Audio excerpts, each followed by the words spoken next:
علیکم. آپ سب کو رمضان مبارک ہو. اور آج میں ویلفیئر ایسوسیشن اقوا ویلفیئر ایسوسیشن کے پلیٹ فارم پہ آپ کے میزبان رمضان ٹرانسمیشن میں ایڈوکیٹ شمائلہ صدر. آج ہم بات کر رہے ہیں وراثت، خواتین اور وراثت. اگر ہم اپنے اسلامی حوالے سے دیکھیں تو ہمارے اسلام نے ایک بہت بڑا اسکوپ دیا ہوا ہے وراثت کے معاملے میں، خواتین کو بھی اور جینٹس کو بھی. یہاں ہم بات کر رہے ہیں خواتین کی وراثت کے لیے، کیونکہ ہمارا رمضان ٹرانسمیشن ہے، اس لیے ہم کچھ اس میں قرآن سے ریلیٹڈ بھی باتیں کریں گے. کہ جب ہماری آج کے جب موجودہ دور میں ہم دیکھتے ہیں کہ اتنے مطلب کہ نا زلزلے آ رہے ہیں اور اس طرح کی تباہیاں اور پریشانیاں آ رہی ہیں، تو وہیں ہمیں خیال آتا ہے کہ ہم نے کسی سے حقوق، ہو سکتا ہے کہ ہمارے کسی کے حقوق ادا نہیں ہوئے، کہیں ہم نے اپنا فرض ادا نہیں کیا. اسی طرح جب ہم وراثت کے معاملے میں آتے ہیں تو ہم دیکھتے ہیں کہ وہ خواتین کے جن کی شادیاں ہو چکی ہوتی ہیں ان کو وراثت میں کوئی حصہ نہیں دیا جاتا، یا پھر وہ خواتین جو کچھ ایسے گھر ہوتے ہیں جن کی بہت زیادہ جائیدادیں ہوتی ہیں اور وہ اپنی جائیدادوں کو سیف کرنے کے لیے اپنے گھر کی خواتین کی شادی نہیں کرتے. یا پھر ایسا ہوتا ہے کہ والدین کے انتقال کے بعد بہنوں کو وراثت میں حصہ نہیں دیا جاتا.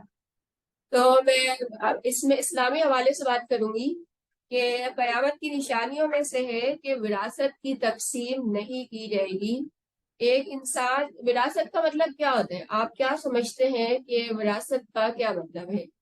وراثت کا مطلب ہے کہ ایک انسان اپنی زندگی میں جو مال اور دولت جمع کرتا ہے، اپنی جائیدادیں بناتا ہے، ان سب کو ہم وراثت کہتے ہیں. اور جب وہ انسان مر جاتا ہے اور اس کی اولادیں یا اس کے بہن بھائی ہوتے ہیں تو وہ اس کے حصے دار بنتے ہیں. لیکن بدقسمتی سے ہوتا یہ ہے کہ آج کے دور میں کچھ چند لوگوں سے ہٹ کے تقریباً لوگ یہ نہیں چاہتے کہ وہ وراثت میں دوسروں کو اس کا حق دیں. تو اسی لیے سورۃ النساء میں وراثت کو اللہ تعالیٰ نے قرآن میں پہلے سے ہی، جب یہ محمد صلی اللہ علیہ وسلم کو انہوں نے دنیا میں بھیجا اور معاشرے کی اصلاح کرنے کے لیے اللہ تعالیٰ نے ہر چیز کو پہلے سے ہی ڈیفائن کر دیا. قرآن کریم میں سورۃ النساء میں وراثت کے معاملے میں اللہ تعالیٰ نے بالکل صاف بات کی ہے کہ لوگ اللہ کی راہ میں جہاد نہیں کریں گے، وراثت تقسیم نہیں کریں گے. اب ہم جب بات کرتے ہیں کہ وراثت جو ہے یہ فرض علم الفرائض ہے، یہ علم الفرائض ہے. جب ہم بات کرتے ہیں کہ ہمارے معاملات میں کہ اللہ تعالیٰ کے ہمارے جو معاملات ہوتے ہیں اللہ تعالیٰ کے ساتھ، تو اس میں تو کہیں نہ کہیں ایسا ہوتا ہے کہ اللہ تعالیٰ ہمیں معاف کر دے. لیکن جب بات بندوں کے حقوق کی آتی ہے تو وہاں پر یہ ہوتا ہے کہ بندے تو معاف نہیں کریں گے، کیونکہ اللہ تعالیٰ تو اپنے بندوں سے بہت محبت کرتے ہیں. اللہ تعالیٰ کے پاس کسی چیز کی کمی نہیں ہے، یہ دنیا ہی اللہ تعالیٰ نے بنائی ہے.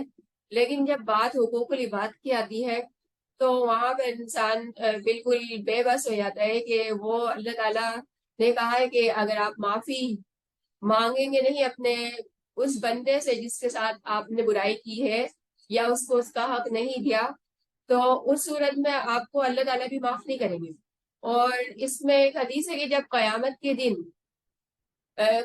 دن جب لوگوں کو لایا جائے گا اور ان کے اعمال کا ترازو وہاں موجود ہوگا اور ان کے اعمال وہاں پہ لائے جائیں گے، تو لوگوں کو لایا جائے گا اور اس میں ایک بندہ آئے گا اور وہ بولے گا کہ اس نے مجھے گالی دی، تو اللہ تعالیٰ اس کی نیکیاں اس کو دے دیں گے. اسی طرح دوسرا آئے گا کہ اس نے میرا حق نہیں دیا. اسی طرح لوگ آتے جائیں گے اور اس کی نیکیاں کم ہوتی جائیں گی. آخر میں یہ ہوگا کہ اس کی نیکیاں بالکل ختم ہو چکی ہوں گی اور وہ بالکل ایک مفلس انسان ہوگا کہ جس کے پاس کچھ بھی نہیں ہوگا اور اسے جہنم میں ڈال دیا جائے گا. اب آپ یہ دیکھیں کہ ایک زمین اور یہ جائیداد یہ ہماری دنیاوی چیزیں ہیں جو ہم اس کو بہت زیادہ اہمیت دے رہے ہیں، لیکن جب ہم آخرت میں اللہ تعالیٰ کے پاس جائیں گے تو ان چیزوں کی تو کوئی اہمیت ہی نہیں ہوگی. اس ٹائم ہم سوچیں گے کہ کاش کہ ہم وہ چیز اس کو دے دیتے، آج اتنے بڑے جہنم کی آگ سے ہم بچ جاتے. تو میں بہت زیادہ لمبے اس ٹاپک پہ چلی گئی. میں ہمارے پاس ہماری مہمان ہیں سرگودا سے، سرگودا بار